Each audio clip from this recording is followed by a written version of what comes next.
Поворот, давайте. Іди ближче, іди так далеко. О, а шикарно. Там далі не розумієш, не стерео. Бам, не стріляти, не треба передати. Куди ти повертаєш? Всередину. Всередину.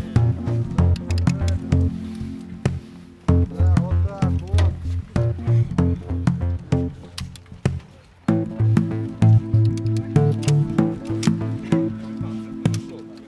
Стала реальна небезпека входження російських військ до нашої території, до нашої батьківщини, тому це мій обов'язок перед суспільством і державою захищати.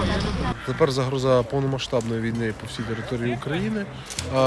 Так, вона висока, і це для людей є можливістю заспокоїти себе, прийти сюди, знати алгоритми дій, у випадку чого робити, хто надасть зрозумілі інструкції до подальших дій у випадку небезпеки.